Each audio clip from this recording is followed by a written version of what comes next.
I've never been a patient person my entire life, so this has definitely tested me a little bit, but I think it's going to be really good for me. And like I said, I've just tried to approach it in the best way I possibly can. They say patience is a virtue. But for Caitlin Clark fans, patience is just another word for why is this taking so long?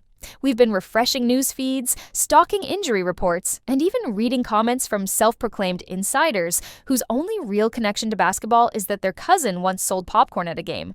Every day. Is she back yet? Not yet. Repeat. But now, the wait is basically over. Clark from the logo!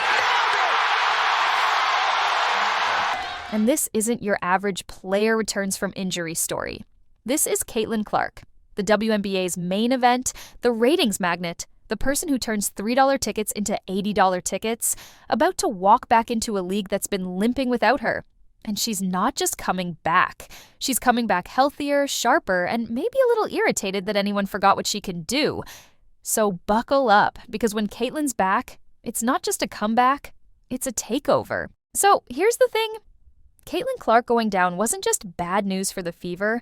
It was like Netflix canceling your favorite show halfway through season 1. We were just getting into it. The records, the step-back threes, the, oh my god, did she just do that? Moments. And then, boom, strained quad. Looks like she's in pain after that pass. The Fever's PR team did their best to spin it. She'll be back in a couple weeks. No big deal. But anyone paying attention knew. Losing Caitlin meant losing the heartbeat of this team. And not just the team, the league. Because let's be real, the Caitlin Clark effect isn't a theory anymore. It's math. Before the injury, season opener versus Chicago Sky, 2.7 million viewers. Game versus New York Liberty, nearly 3.3 million. These aren't just big numbers for the WNBA. These are, hey, maybe we should put the game on a bigger network numbers. And here's the crazy part. She was doing all this while clearly not at 100%. If you watched closely, you could see it. Excellent passing season as well. Her assist numbers. Oh no, Caitlin Clark has yet. So Ryan Howard picks up the foul. The lift wasn't there. The burst wasn't quite the same. But even at 60%, she was still cooking people. Then came the news. Minimum 2 weeks out, 4 games missed. Fans panicked. Some tried to play it cool. We'll be fine. The vets will hold it down. Yeah, about that. Game 1 without her, the Fever took an L to the Mystics. Sophie Cunningham summed it up after the game. It's a grind right now, but it'll make us better. Which is athlete speak for, this sucks and we're trying not to cry on camera. Then, the situation went from, okay, this is tough, to oh, this is a sitcom. In their next game, the Fever lost Sophie Cunningham and Sydney Colson, Caitlin's backups, in the same night. Just like that, the depth chart wasn't just thin, it was paper thin. But here's where it got interesting. Because sometimes, when everything goes wrong, something unexpected clicks. Enter Ari McDonald, hardship signing. No one saw it coming. And yet, she walked in like she owned the place. Suddenly, the team had energy, pace, and actual rhythm. Fans loved her. Analysts loved her. I'm pretty sure the mascot loved her. The Fever started to show life. They avenged the Mystics' loss. They destroyed the Chicago Sky. And when I say destroyed, I mean by 62 points combined over 2 games, destroyed. Without Caitlin, without Sophie, without their head coach. Not pretty basketball, but still a statement. And here's the scary part. They learned how to win without their best player. When Caitlin comes back to that, good luck, rest of the league. But that wasn't the only thing happening while she was gone. Because while the Fever were figuring themselves out, ticket sales and ratings were telling a completely different story, one that proves this is officially Caitlin Clark's league.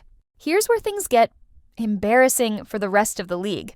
Because while the Fever were proving they could win without Caitlin, ticket sales were proving something else. Nobody's showing up unless she's there. The numbers don't lie. Before her injury, cheapest ticket for a Fever game, about $82 and climbing. After she sat out, $3. $3. I've seen vending machines with more expensive snacks. One game without Caitlin, you could literally get in for less than the price of parking outside the arena. In fact, you could buy a ticket, grab a hot dog, and still have enough left over for a soda. Meanwhile, in the Caitlin's playing games, people are paying premium concert prices to see her, and that's when the but other stars can draw too. Crowd got real quiet. because one of those big rivalry games without her, yeah, didn't exactly deliver. We're talking ticket demand collapsing faster than my New Year's resolutions. Even the much-hyped Angel Reese rivalry, let's just say 4 more points than me, you, and my toaster combined. Not exactly the career-defining performance the marketing team was hoping for. That's when reality hit. There's no replacing Caitlin Clark. She's not just part of the WNBA, she is the WNBA's main event. And now, with her return looming, the hype is climbing back up faster than ever. The same seats that were going for pocket change are now back to do I pay rent or see Caitlin play prices. But this whole ticket and ratings saga, it's only half the story. Because the real drama started when people began questioning how she got injured in the first place, and the conspiracy theory that followed, it might just make her comeback even more dangerous. So officially, the story goes like this. Caitlin hurt her quad early in the Liberty game. That's the line.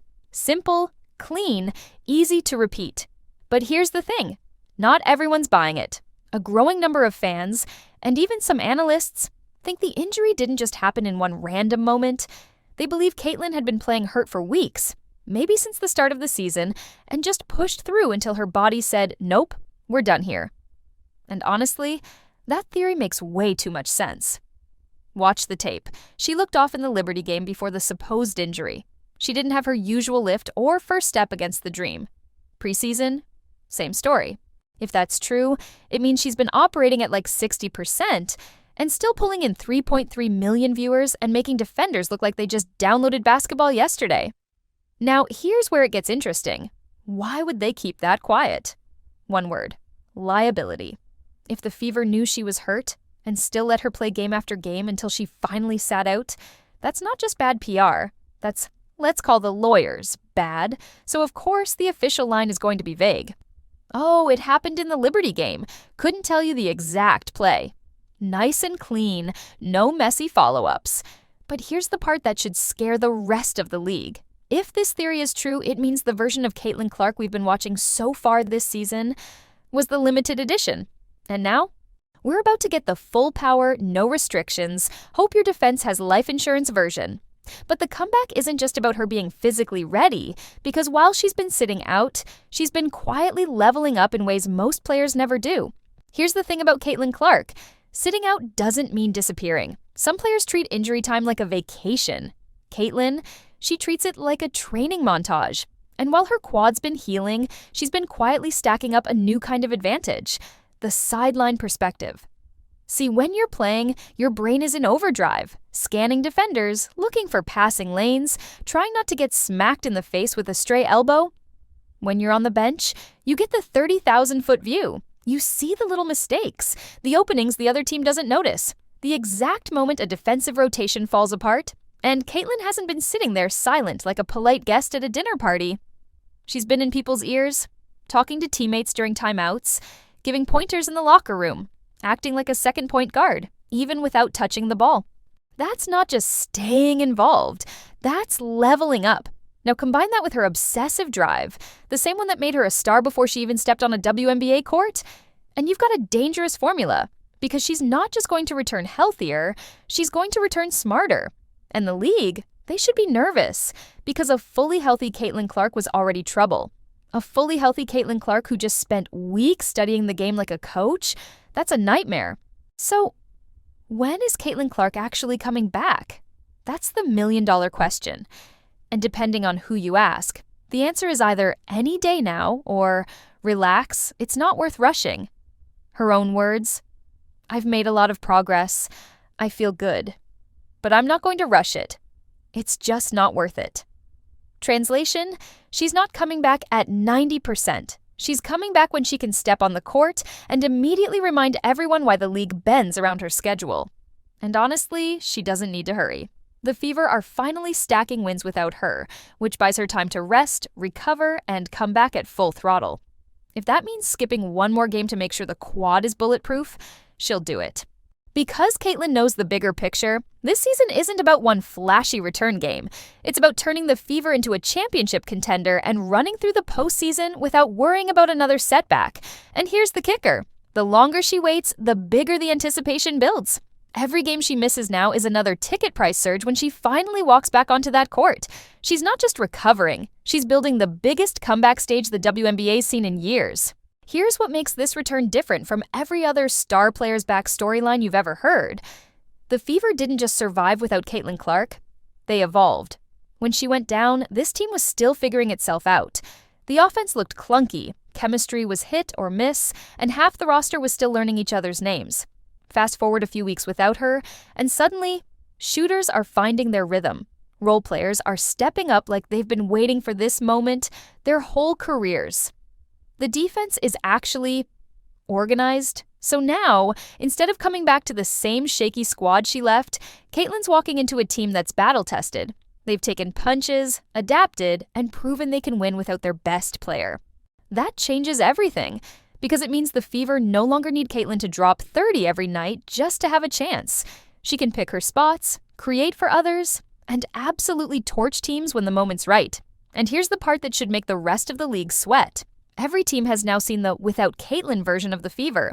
It's decent, it's scrappy, it's competitive. Now imagine that same team with their superstar dropped back in, fully healthy, fully rested, and carrying the kind of confidence that only comes from seeing your squad thrive in your absence. This isn't just a return, it's a weapon upgrade. And the moment she's back, the league goes back to what it's been since she arrived. Caitlin Clark's world, everyone else is just visiting. So here we are. The wait is almost over. The tickets are sold out. The hype is maxed out. And the rest of the WNBA, they're either pretending they're not worried or already losing sleep. Because Caitlin Clark's return isn't just another box score update, it's the league's main event coming back to reclaim her stage. The Fever have spent weeks proving they can fight without her. Now they get her back, healthier, sharper, and with a front row seat to how much better this team has gotten in her absence.